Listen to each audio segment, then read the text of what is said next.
Eu saúdo os irmãos com a graça e a paz do nosso Senhor Jesus Cristo. Bom dia. Eu sou o professor Fábio Machado e estarei com os irmãos para dar continuidade à exposição do livro do profeta Jeremias. Hoje eu irei expor dos capítulos 13 até o capítulo 16. No capítulo 13, o profeta ainda tenta despertar esse povo teimoso para o arrependimento, pela consideração dos juízos de Deus que estavam para vir sobre eles. Dos versos 1 ao 11, o Senhor queria mostrar, através do sinal de um cinto de linho que havia sido posto numa fenda de rocha às margens do rio Eufrates, e muito tempo depois havia apodrecido, que o orgulho de Judá e a arrogância de Jerusalém ficariam apodrecidas. Dos versos 12 a 14, através do sinal de odres cheios de vinho, que os seus habitantes, inclusive reis, ficariam embriagados, e o Senhor colocaria uns contra os outros para que se destruíssem. Dos versos 15 a 17, o povo deveria levar em consideração a profecia e deixar de ser arrogante e teimoso, antes glorificar a Deus. Caso isso não acontecesse, Jeremias prantearia por causa do rebanho do Senhor que seria levado cativo. Nos versos 18 a 22, Jeremias deveria dizer ao rei e à sua mãe para se humilhar, pois suas coroas já haviam caído. As cidades do Neguebe estavam fechadas e todo Judá havia sido levado cativo. Os que vinham do norte perderam seu rebanho, e aqueles que antes eram seus amigos, agora se tornariam seus dominadores.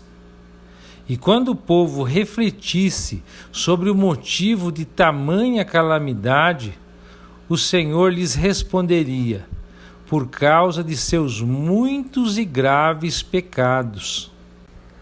Dos versos 23 a 27, continuam as palavras de exortação. Assim como os etíopes não podiam mudar a cor da pele e o leopardo as suas manchas, eles não podiam fazer o bem, estando acostumados a fazer o mal. Por isso, seriam espalhados como a palha no deserto, suas vergonhas seriam expostas. E o Senhor conclui dizendo que tinha visto toda a sorte de atos abomináveis e pergunta: até quando continuarás impura? O capítulo 14 foi escrito por ocasião de uma grande seca, devido à falta de chuvas. Esse juízo começou no período final do reinado de Josias, mas, pelo que parece, continuou no início do reinado de Jeoaquim. Por que juízos menores são enviados para dar aviso da vinda de juízos maiores, se não forem evitados pelo arrependimento?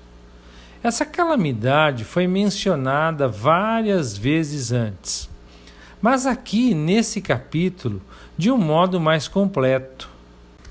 Dos versos 1 ao 6, nós temos senhores mandando seus servos buscarem água nas cisternas, mas voltando sem trazê-las, pois estão secas pela falta de chuvas.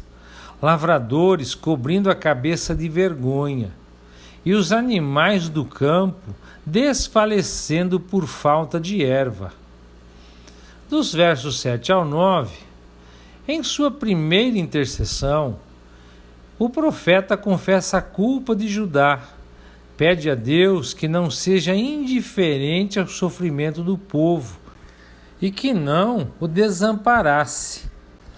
Nos versos 10 a 12, em sua resposta, Deus diz a Jeremias que ele castigaria Judá por causa de seu pecado crônico e que Jeremias não deveria orar por Judá, porque ele não responderia às orações, jejuns, nem sacrifícios e nem se agradaria deles. Antes, os destruiria pela guerra, fome e pestes. Nos versos 13 ao 16, em sua segunda intercessão, o profeta justifica o povo, colocando a culpa nos seus falsos profetas. Mas o Senhor respondeu dizendo que nunca enviou esses profetas, que eles mentiam em seu nome e que seriam consumidos pela espada e a fome. E o povo a quem eles profetizavam seriam lançados nas ruas de Jerusalém, mortos pela fome e a espada, e não haveria quem os sepultasse. Dos versos 17 e 18, aqui nós temos instruções dadas ao profeta. Em vez de interceder por eles, ele deveria lamentar por eles. Nos campos, homens mortos à espada, e nas cidades debilitados pela fome. Até os profetas e sacerdotes não compreendiam nada. Dos versos 19 a 22, pela terceira vez, Jeremias intercede pelo povo, e temendo que o Senhor rejeite Judá para sempre, em uma profunda constrição, confessa o pecado da nação, clamando a Deus que se lembrasse e não anulasse sua aliança. Conclui assegurando que ninguém poderia trazer as chuvas, exceto o Senhor, e que eles esperavam nele. No capítulo 15, dos versos 1 a 4, quando nós deixamos o profeta no final do capítulo anterior, buscando a Deus em oração, o Senhor então responde agora que nem mesmo a intercessão de Moisés e Samuel lhe faria mudar de ideia. Deus os sentencia com 4 punições: a morte, a espada, fome e cativeiro, e que eles seriam um espetáculo horrendo para todos. E o motivo de tudo isso eram os atos de Manassés, filho de Ezequias, em Jerusalém. Nos versos de 5 a 9, o próprio Deus, numa pergunta retórica, pergunta quem se compadeceria de Jerusalém, ou até mesmo se entristeceria por ela, ou se preocuparia com o seu bem-estar. Afirma que ela o rejeitou e por isso a destruiria, pois está cansado de ter compaixão, pois os espalhou na terra, desfilhou-os, destruiu-os e ainda assim não deixaram seus maus caminhos. As viúvas se multiplicaram e o destruidor fez cair pavor sobre as mães jovens e seus filhos, que eram assassinados pelos seus inimigos. No verso 10, Jeremias se queixa com Deus da sua luta contínua com seus perseguidores, pois eles o amaldiçoavam.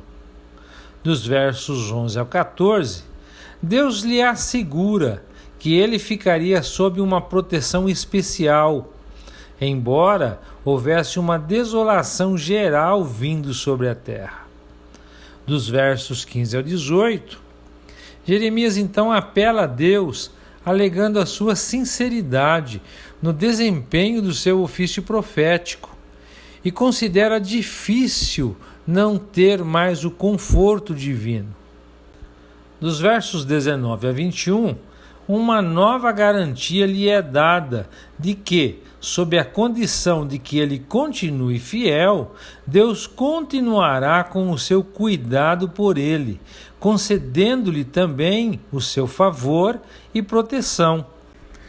No capítulo 16, nós temos dos versos 1 ao 4, a magnitude da calamidade que estava para cair sobre a nação judaica, e ela é ilustrada pelas proibições impostas ao profeta.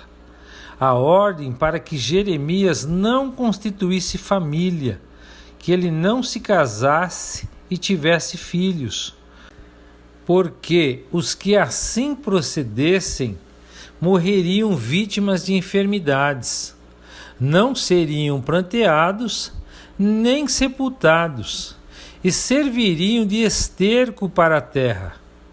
Os cadáveres seriam alimentos para as aves e animais. Nos versos 5 a 7, ele também é orientado a não entrar numa casa em que houvesse luto. Dos versos 8 e 9, também não frequentasse uma casa na qual houvesse um banquete. Dos versos 10 a 13, Deus é justificado nesses procedimentos severos contra eles através do relato dos grandes pecados que cometeram. E por isso, eles seriam lançados para fora daquela terra, onde serviriam a outros deuses. E Deus não usaria de misericórdia para com eles. Nos versos 14 e 15, faz-se uma insinuação sobre a misericórdia futura, onde Deus os traria de volta. Nos versos 16 a 18, o Senhor os pescaria e os caçaria de todos os lugares para trazê-los de volta, depois que tivessem recebido em dobro por sua iniquidade e o seu pecado, pois profanaram a terra com seus cadáveres de ídolos e suas abominações. Dos versos 19 a 21, muitos judeus e gentios, depois de sofrerem com a severidade do juízo, abandonarão os ídolos e se voltarão a Deus, e ele se fará conhecer. E assim, amados, concluímos a exposição de hoje. E eu gostaria de deixar para a meditação dos irmãos o capítulo 15 de Jeremias, a partir do verso 15, que diz assim: Tu, ó Senhor, o sabes, lembra-te de mim, ampara-me e vinga-me dos meus perseguidores. Não me deixes ser arrebatado por causa da tua longanimidade. Sabe que por amor de ti tenho sofrido afrontas. Achadas as tuas palavras, logo as comi. As tuas palavras me foram gozo e alegria para o coração, pois pelo teu nome sou chamado, ó Senhor, Deus dos exércitos. Nunca me assentei na roda dos que se alegram, nem me regozijei. Oprimido por tua mão, eu me assentei solitário, pois já estou de posse das tuas ameaças. Porque dura minha dor continuamente, e a minha ferida me dói, e não admite cura. Serias tu para mim como ilusório ribeiro, como águas que enganam? Queridos, aqui nós vemos um momento em que Jeremias pede a Deus que cuide dele, porque ele tem sido fiel, ele tem sido dedicado no cumprimento do seu ofício profético. Tudo que Deus o mandava falar, ele falava. Mas nós vemos que ele no final ele fala: Senhor, ele reclama da dor contínua, da ferida que dói e não é curada.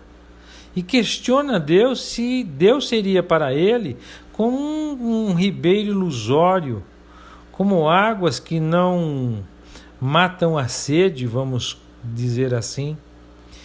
E nós vemos que na continuidade do texto Deus o repreende pela sua alegação e fala para ele que a condição para que ele continuasse com o ofício profético era que ele se arrependesse do que ele havia expressado. Amados, em tempos de cristianismo que prega vida fácil, que prega uma vida de rei na terra, Quando nós olhamos para esse texto, faz-nos entender o quanto os cristãos têm lamentado por uma vida muito, mas muito melhor do que a vida que Jeremias levava. Nós, se de fato levarmos a sério a nossa carreira cristã, de imitarmos os passos de Jesus, nós temos situações no correr da nossa vida que vão ser muito difíceis para nós. Jesus disse que nós seríamos odiados de todos por amor do nome dele, ou seja, quando nós lutamos para se manter íntegros, justos, honestos, fiéis a Deus, é lógico que vivendo num mundo onde a injustiça e a mentira prevalecem, onde o pai da mentira opera de forma grotesca, não há como nós não sentirmos essa pressão sobre nós. Mas nós precisamos entender que isso é uma bênção para nós. Se sofre como cristão, se é perseguido como cristão, não por termos uma conduta errada, não por sermos desonestos, mentirosos, não por sermos desleais, infiéis, mas por sermos fiéis a Deus. E nós precisamos entender que nós devemos sofrer como cristãos, dando graças a Deus por termos sido dignos de sofrer por amor a Cristo. Que o Senhor vos abençoe e até amanhã, se Deus quiser.